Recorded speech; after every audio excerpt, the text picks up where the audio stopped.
ನನಗೆ ಕನ್ನಡದಲ್ಲಿ ಮಾತಾಡೋಕ್ಕೆ ಸ್ವಲ್ಪ ಕಷ್ಟ ಇದೆ, ಕನ್ನಡ ಬರುತ್ತೆ, ಭಾಷಣ ಮಾಡೋಕ್ಕೆ ಕಷ್ಟ.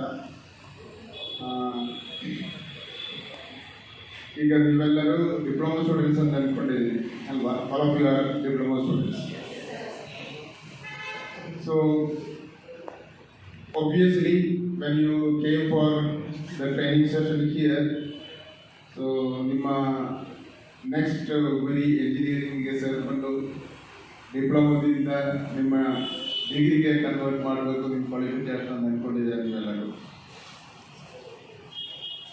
ಇದರಲ್ಲಿ ಎಲ್ಲ ಬ್ರ್ಯಾಂಚ್ನವರು ಇದ್ದಾರೆ ಅಂತ ಅಂದ್ಕೊಂಡಿದ್ದೀನಿ ನಾನು, ಬಿಕಾಸ್ ನಾನು electrical and electronics branch.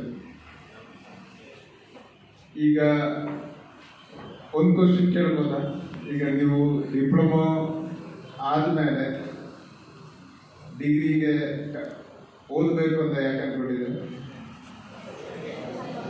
Just update yourself or ಏನಾದರೂ ಸ್ಪೆಸಿಫಿಕ್ ಆಬ್ಜೆಕ್ಟಿವ್ ಆರ್ ಏಮ್ ಇದೆಯಾ? ಈಗ ಒಂದು ನಾನು and then to have a good job, ಆಮೇಲೆ ಗುಡ್ ಸ್ಯಾಲರಿ ಇರಬೇಕು, ಒಳ್ಳೆ ಜೀವನ ಮಾಡಬೇಕು, ದಟ್ಸ್ ಆಲ್ ರೈಟ್. ಬಟ್ ಒಂದು ನಾನು ಏನು ಹೇಳ್ತಿದ್ದೀನಿ ಅಂತ ಹೇಳಿದರೆ, when you think of education, first thing what you have to do is acquire good knowledge. ಅದಾದಮೇಲೆ ಉಳಿದಿದ್ದೆಲ್ಲ ಬಂದೇ ಬರುತ್ತೆ. ನೀವು ಚೆನ್ನಾಗಿ ತಿಳ್ಕೊಂಡಿದ್ರೆ ಏನು ಓದುವುದಾದ್ರೆ, ಚೆನ್ನಾಗಿ ತಿಳ್ಕೊಂಡಿದ್ರೆ ಉಳಿದಿದ್ದು ಒಳ್ಳೆಯ ಕೆಲಸನೂ ಸಿಗುತ್ತದೆ, ಒಳ್ಳೆಯ ಸ್ಯಾಲರಿನೂ ಸಿಗುತ್ತದೆ, ಒಳ್ಳೆಯ ಜೀವನ